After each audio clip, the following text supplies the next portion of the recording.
Charles didn't just give Camilla a queen's life, he gave her a queen's bank account.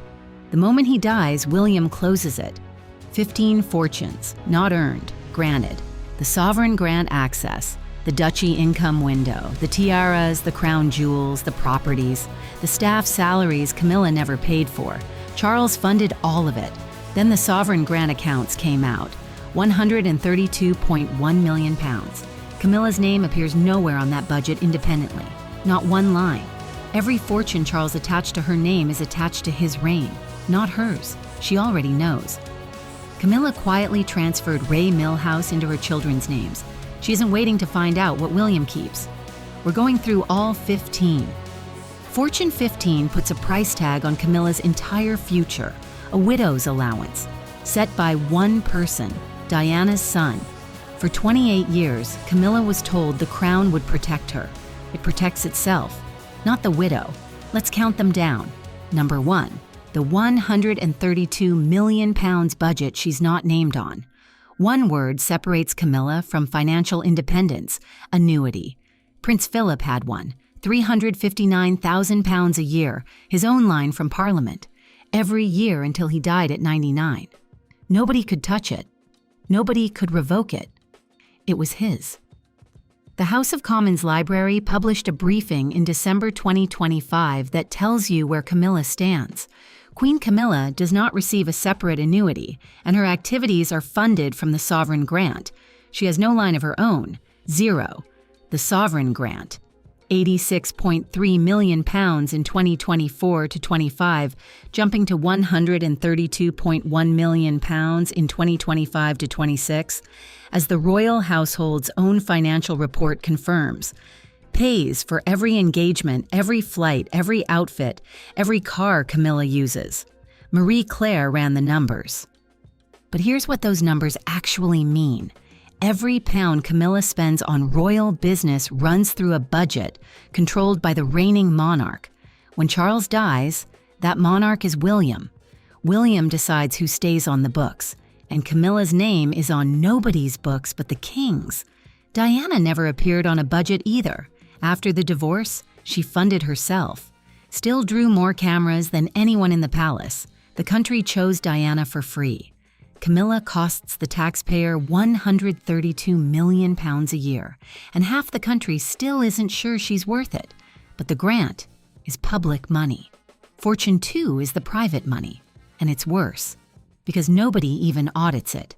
Number 2, the £28.7 million nobody audits. There's a fund most people don't know exists. The Privy Purse, Charles's personal income from the Duchy of Lancaster, a 46,000-acre estate that's belonged to the reigning monarch since 1399. In 2024 to 25, it paid £28.7 million into the king's private accounts. The Commons Library published the figure. The Duchy of Lancaster's own 2025 annual report put the estate's net asset value at £678.7 million. And here's the detail that should stop you. There is no public scrutiny on how this money is spent. Royal commentator Peter Hunt told reporters directly, "There is no public scrutiny of how it is spent because it is regarded as private income." Charles uses part of it to pay for Camilla's private life. The wardrobe the grant doesn't cover, the travel that isn't official, the costs nobody sees. When Charles dies, that £28.7 million resets to William. The Privy Purse follows the crown, not the widow, and there is no statute, not one line in any law, requiring Diana's son to keep funding the private life of the woman who replaced his mother. And Fortune 3 is even bigger than the Privy Purse, because this one didn't wait for Charles to die. It moved 3 years ago, in real time, and Camilla watched it happen without being asked. Number 3, the £22.9 million duchy that skipped her. September 8, 2022. Queen Elizabeth died, and in the same breath, the Duchy of Cornwall, a £1.26 billion estate, 130,000 acres across 23 counties, transferred from Charles to William, automatically, by law, no vote, no discussion, it just moved. Camilla was at Balmoral when it happened. She said nothing, because there was nothing to say. The Duchy's 2025 integrated report shows £22.9 million in distributable surplus for that year. People Magazine, Time, and The Hill all ran the figures. Will Bax, William's Duchy secretary since November 2024, told reporters he communicates with the prince on WhatsApp. If something has gone well or badly, I will want to tell my boss and he'll be straight back. Camilla has no seat at that table. She never did. The duchy was built in 1337 for the heir. When William becomes king, it transfers to George, Diana's grandson. 700 years of income flowing to heirs, and Camilla's name appears nowhere in the chain. I really want to get to Fortune 8, the one she wears on her head that doesn't belong to her. But first, 4 through 7, because those are the ones that quietly stop working the second Charles is gone. Number 4, the 539 people who work for the crown, not for her. Think about this. Camilla wakes up every morning surrounded by staff, ladies-in-waiting, protection officers, cooks, drivers, private secretaries, 539 employees across the royal household. The 2024 to 25 accounts show £34 million in staffing costs. Staff got a 6.4% pay rise that year, including a 9.7% bump to the national living wage. Camilla benefits from all of it. She pays for none of it. Every salary runs through the sovereign grant, the crown's budget, not hers. When William takes the throne, he decides which positions survive and which don't. Diana knew what that felt like. In the divorce, the palace didn't fire her staff. They just stopped paying them, one by one, until she was making her own phone calls. Camilla watched that happen from the other side of the door. And Fortune 9 says she's already preparing for the same thing. Fortune 5 is the one hanging on her walls, and none of it belongs to her. Number 5. The billion-pound art collection on her walls. Every room Camilla walks through is filled with priceless art. Rembrandts, Vermeers, Canalettos. The Royal Collection Trust manages over 1 million objects. Paintings, sculptures, furniture, porcelain. One of the largest and most valuable collections in the world. All crown property. None of it is Camilla's. When she leaves Buckingham Palace, every painting stays on the wall. Every chair stays in the room. She walks out with what she walked in with. Diana filled rooms with her presence. Camilla fills them with borrowed art. When Charles is gone, the art stays. Camilla goes, and Fortune 6 is the one the taxpayer is still paying for, right now, while Camilla lives in it. Number 6. The £369 million renovation she'll vacate. Buckingham Palace is being rebuilt. A 10-year resurfacing project priced at £369 million. The 2024 to 25 accounts show £34.5 million allocated that year alone. New wiring, plumbing, heating, asbestos removal. Camilla lives in the building while the work happens. Benefits from every pound, pays for none of it. When Charles dies, William and Kate move in. Camilla moves out. The taxpayer spent £369 million renovating a palace for the next king and queen, not for the woman who'll be asked to leave. Stay with me, because the next 3 are worth more than every fortune so far combined, and Camilla doesn't own a single piece of any of them. Number 7. £3.5 billion in jewels that belong to the crown, not the queen. The crown jewels aren't Camilla's. They aren't the monarch's personally. They belong to the institution. The Royal Collection Trust manages them. Tatler estimated the full collection at over £3.5 billion. Newsweek wrote that when a sovereign dies, all crown property transfers to the next monarch. The day the reign changes, every jewel Camilla has worn, the diamond diadem at the coronation necklace at state banquets, becomes William's to give. And the next queen is Kate, Diana's daughter-in-law, the woman who already wears Diana's sapphire on her left hand every single day.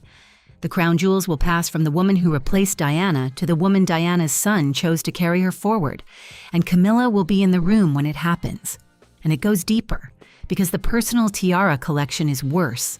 Number 8, the tiaras that were never hers. The Greville Emerald Kokoshnik, the Burmese ruby, the George VI sapphire, the Delhi Durbar, one of the largest in the entire collection. Camilla has worn every one at state occasions, and every one was loaned to her. Loaned. Tatler confirmed the Delhi Durbar by name. Newsweek noted that Elizabeth likely bequeathed the majority of her personal collection to the crown for future queens to wear. Future queens, not former queens, not queen dowagers. Once the reign ends, Kate walks into state banquets wearing the same tiaras Camilla wore the year before, and Diana's ring will be on the same hand that lifts the kokoshnik off the velvet. Fortune 9 is the one that proves Camilla already knows everything you've just heard, because she acted on it in February 2026, while Charles was still alive. Number 9. The property she signed away before anyone asked. The Daily Mail's Eden Confidential broke the story. Camilla quietly transferred ownership of Ray Mill House, her private Wiltshire retreat since 1996, to her children.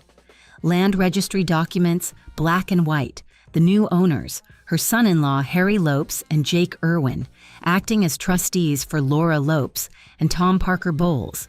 GB News, Hello, and Royal Central all ran it within days. She bought this house for £850,000 after her divorce, lived there 7 years. Her daughter's wedding reception was on the grounds, and she signed it away, while she still had the power to do it.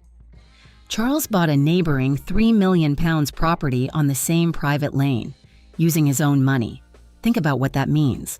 The Queen of England is moving her only personal asset out of her name while she still can. She already knows exactly what happens when Diana's son takes the crown, but what she can't transfer is what comes next. 9 fortunes down. The money, the duchy, the jewels, the tiaras, her own house. All gone or going. The last 6 are the privileges, the ones you can't put in a box or sign over to your children. I really want to get to Fortune 15, the one that puts a number on everything Camilla is worth to Diana's son. But first, 10 through 14, because those are the ones that expire the second the reign changes. Number 10. The commercial authority that dies with the reign. Royal warrants let businesses display the royal arms. A commercial seal worth millions. Buckingham Palace confirmed in June 2025 that William and Kate received their own warrant-granting authority. Hello, and Marie Claire covered it. Camilla's warrant power exists only through Charles's reign. The day he dies, every warrant she's granted expires. Every business displaying her seal removes it or goes to William. Diana never needed a warrant. She endorsed a product by wearing it once, and the endorsement was worth more than any royal seal ever printed. Fortune 11 is the one nobody thinks about until it's gone, and Diana lost it first. Number 11, the millions a year protection she didn't earn. Camilla's round-the-clock security is funded by the Home Office and the Metropolitan Police, a protection package worth millions annually. Republic estimates total royal and VIP protection costs exceed £100 million a year. The level a Queen Dowager receives depends on threat assessment and the priorities of the new king. Harry lost his protection when he stepped back. Diana lost hers in the divorce, the most famous woman on earth, hunted by cameras every hour of every day. And the institution stripped her official protection in a legal settlement. She died in a tunnel in Paris 12 months later. The precedent is carved in stone. Royal security is given, not guaranteed, and the man who decides Camilla's protection after Charles dies is the boy who was 15 years old when his unprotected mother was killed in a car being chased through a foreign city. Fortune 12 is the platform that keeps Camilla visible. Without it, she disappears. Number 12, the 100-plus patronages, worth millions in social capital, over 100 patronages, literacy charities, domestic violence organizations, arts foundations, rural community projects. Each one generates charitable donations, media coverage, and public invitations that keep Camilla relevant. A royal patron's endorsement can be worth millions to a charity, and the visibility flows both ways. All of them are held at the discretion of the reigning monarch. When Charles dies, William reviews them all.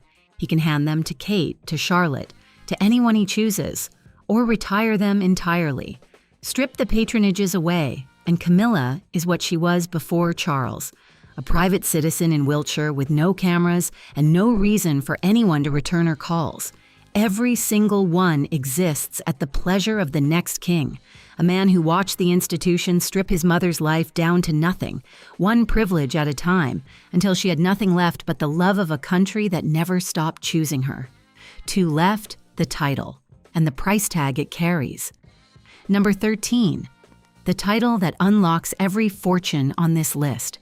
The word queen is the key. Without it, Camilla has no claim to the grant, no access to the privy purse, no residential entitlement, no staff budget, no patronages. The title opens every financial door on this list. The day Charles is gone, Queen Camilla becomes Queen Dowager. The Daily Mirror, The Independent, and Royal Central all reported it. Dowager. One word that means the widow of the man who used to be king. No constitutional authority, no executive power, no claim to the throne or its resources. William doesn't even have to use the title. He could assign something different entirely, or let it fade into protocol footnotes nobody reads. Queen Dowager is a courtesy, not a right. And the man who decides whether to extend that courtesy once sat with his crying mother, put his arms around her, and promised to return the title the institution had just stripped away. Diana's HRH was taken by force. Camilla's queen was given on loan, and every loan comes due, starting with the roof over her head. Number 14, Buckingham Palace, Sandringham, Balmoral, and every roof over her head. Camilla has access to every crown property because she's married to the king. The second the reign changes, William inherits them all. The Queen Mother moved to Clarence House after George VI died in 1952, but that was Elizabeth's choice, made for her own mother. Camilla is the stepmother. William owes her nothing. People magazine said she'd likely retire to Ray Mill House, the very property she already signed away to her children. She's preparing to be a guest in a house she used to own. Diana kept her Kensington Palace apartment only through lawyers and negotiations. The palace treated her like a departing tenant. It will treat Camilla the same way, except Diana had something Camilla never will, a country that would have housed her for free. Camilla has Charles, and Charles won't be there, and that leaves one fortune, the last one, the one that tells you exactly what all 14 before it are actually worth. Number 15, the widow's allowance from Diana's son. This is where all 15 converge. After Charles dies, here's what Camilla owns on her own. Nothing. No grant, no privy purse, no duchy income. Cornwall is William's. Lancaster is the new king's. The warrants expired. The art on the walls stays with the palace. The £369 million renovation? Built for William and Kate. She'll have no home she can call hers, no staff budget, no patronages unless William says so. What she gets, if William allows it, is a widow's allowance, an amount set by one person. The Queen Mother received generous support for 50 years, but Elizabeth funded her own mother, out of love, out of gratitude, out of duty to the woman who raised her. William is not Camilla's son. William is Diana's, and the allowance he sets, every pound, every condition, every limit on where she lives, what protection she receives, what jewels she's loaned, what titles she carries, will tell the country exactly how much Diana's memory weighs against Camilla's comfort. That decision belongs to one man, the boy who booked a restaurant at 9 to cheer up his crying mother, the teenager who promised Diana he'd give her title back, the man who carried her ring in a rucksack for 3 weeks because he wanted her close to everything. That man holds every check Camilla will ever cash. 15 fortunes. Not one belongs to her. Everyone belongs to the crown, and the crown is about to change hands. Those were the 15 fortunes Camilla will lose the second Charles is gone. Documented in parliamentary briefings, duchy reports, land registry filings, and sovereign grant accounts. But there's a reason those fortunes are so vulnerable, and it has nothing to do with money. It has to do with 15 names Britain gave her that made sure the country would never fully accept the woman wearing them. The money was always going to follow the crown, but the names are what made sure the country wouldn't fight to keep her. If you want to see those 15 names, That video is right here.